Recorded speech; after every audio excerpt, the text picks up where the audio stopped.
जय शिवराय. मी महाराष्ट्र राज्य बाबा ग्रुप अध्यक्ष, संस्थापक अध्यक्ष नंदू पाटील उर्फ मुंबई बाबा.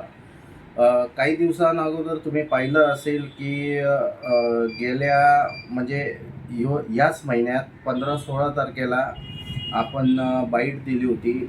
पूर्वा अशोक कदम या युवतीसोबत गाड्यांची फसवणूक झाली होती. फ्रॉड करून तिच्या नावावरती लोन काढण्यात आलं होतं आणि कुठेतरी आपण तो विषय समजून घेऊन त्या गाड्या शोधून आपण आणल्या होत्या.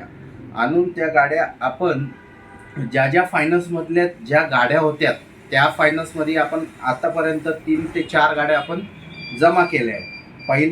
पहिली बँक आहे बंधन बँक. बंधन बँकेने आपल्याला क्लीन चिट NOC दिलेली आहे आणि त्या मुलीचा सर्व विषय समजून घेतला तर त्यांनी माणुसकी दाखवून त्या मुलीला पूर्वा अशोक कदमला योग्य पद्धतीने न्याय त्यांनी मिळवून दिला. त्याबद्दल बंधन बँक व अजय सर यांचे मनपूर्वक आभार व्यक्त करतो. आणि भविष्यात बंधन बँकेलाही कधी काही माझी गरज राहिली या माझ्या ग्रुपची गरज राहिली तर आम्ही त्यांच्यासाठी उपस्थित राहू. तसेच श्रीराम फायनान्सवाल्यांनी पण त्यांची जी गाडी होती एनटॉक ती घेऊन आपल्याला फोरक्लोज करून त्यांनी NOC काढून दिली. ही काल परवा त्यांची NOC आलेली आहे की जेणेकरून श्रीराम फायनान्सचं पण लोन क्लिअर झालेलं आहे. फायनान्सचं आणि पूर्वा कदमचं आता काहीच राहिलं नाही. तसंच आम्हाला सहकार्य करणारे संतोष सर, श्रीराम फायनान्सचे मॅनेजर संतोष सर व त्यांचे मेन हेड ब्रँच मॅनेजर त्यांचे पण मनपूर्वक आभार व्यक्त करतो. तसंच यो विषय श्रीराम फायनान्सनी या अम्मा मोटार्सनी यो विषय समजून घेतला आणि त्या पूर्वा अशोक कदमला योग्य रीतीने न्याय दिला. त्याबद्दल अम्मा मोटरचेही खूप खूप धन्यवाद.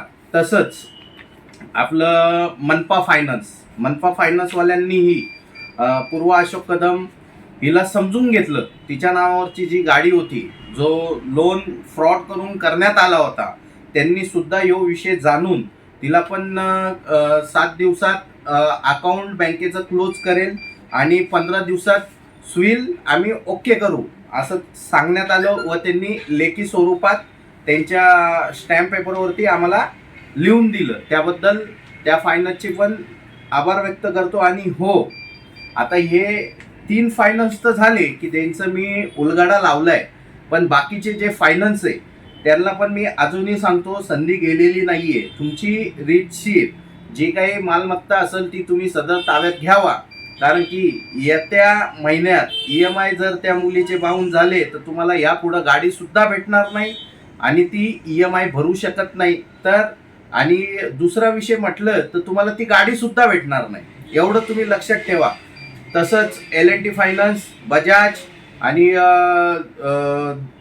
दुसरी एक कोणती SM हे 3 फायनान्स उरलेले. तुम्हाला हे अजून कडक सांगण्यात येतं की तुमची अमानत तुम्ही घेऊन जा रीतशीर. ज्यांनी प्रोसिजर केली असेल, ज्याच्या अकाउंटला डिस्बर्स अमाऊंट आली असेल, तुम्ही त्यांना धरा. त्या शोरूमवाल्यांना विचारा की ह्या मुलीसोबत एवढ्या गाड्या फ्रॉड झाल्या तर तुम्ही लोन कसं दिलं आणि डिस्बर्स अमाऊंट तुम्ही कशी अकाउंटला घेतली, ती अमाऊंट तुमची तुम्ही परत घ्या आणि रीतशीर ती गाडी शोरूमवाल्याच्या हवाली करा. नाही तर अन्यथा तुम्हाला एकही गाडी परत भेटणार नाही.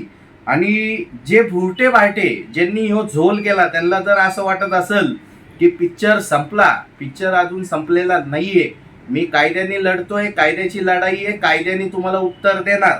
याच्यात मी स्वतः त्या मुलीसोबत अंबरनाथ पोलीस चौकीला गेलो असताना तिथले सिनियर साहेब यांच्या कानावरती विषय घातले तरी त्यांनी ह्यो विषय समजून नाही घेतला की एका म्हणजे मुलीसोबत काय झालंय काय नाही. उलटा आम्हालाच दमदाटी. ह्यो कुठंतरी चुकीचा विषय. तर सर्वच तसे नसतात. कायदा जिवंत आहे. कायद्याने उत्तर तुम्हाला सर्वांना देण्यात येणार. कोण याच्यात सागर पवार मुख्य आरोपी, दुसरी सागर पवारची बायको प्रेरणा पवार मुख्य आरोपी, विकी पोपटानी, त्याच्यानंतर ऋतिक, त्याच्यानंतर इतर तो बजाज शोरूमवाला, या सर्वांना कायद्याने मी धडा शिकवणार म्हणजे शिकवणार. कारण की आज जर तुम्हाला धडा जर शिकवला नाही तर परत तुम्ही उठून पूर्वा कदम सारखी कोणाचीही फसवणूक करणार आणि तुम्हाला असं वाटतं की तुम्ही जे करून सक्सेस झाले तर बाबांनो हो, पिक्चर अजून बाकी आहे. तुम्हाला जो फ्रॉड तुम्ही केलेला आहे, ज्या मुलीच्या भावनांशी तुम्ही खेळलेले काय, त्याच मुलीला तुम्ही चुकीचं दाखवण्याचा प्रयत्न केला तर तुम्हाला ही मी कायद्यानेच धडा शिकवणार, एवढं लक्षात ठेवून चालायचं. आणि माझ्या मातू भगिनी जेवढ्या असतील तर एक लक्षात ठेवा, तुम्ही शोरूम मध्ये गाडी घ्यायला गेले तर व्हेरीफाय करा तो शोरूम मोठा आहे का छोटा आहे, तरच तुम्ही गाडी घ्या. नाही तर तुमची सुद्धा पूर्वा कदम सारखी फसवणूक होईल. आणि यासाठी सर्व जेवढे नागरिक असतील उल्हासनगर, अंबरनाथ मधले, बदलापूर मधले, सावध व्हा. सर्वांसोबत स्कॅम चालू आहे. आतापर्यंत माझ्याजवळ 10 कस्टमर आले काय, त्याच्यामुळे तुम्हाला सावध होण्याची खूप जास्त गरज आहे. आणि ह्यो जो विषय, ह्यो एका मुलीचा विषय काय, आपल्या म्हणजे हिच्यासोबत एवढा फ्रॉड करून तुम्ही कसं सुखाने राहू शकता? तुम्हाला सुखाने नाही राहू देणार. मी कायद्याने कारवाई करतोय आणि मला कायद्यावरती पूर्ण भरोसा आहे की कायदा ह्यो सर्वात मोठा आहे आणि योग्य रीतीने पूर्वा कदमला न्याय देईल. जय शिवराय, जय महाराष्ट्र.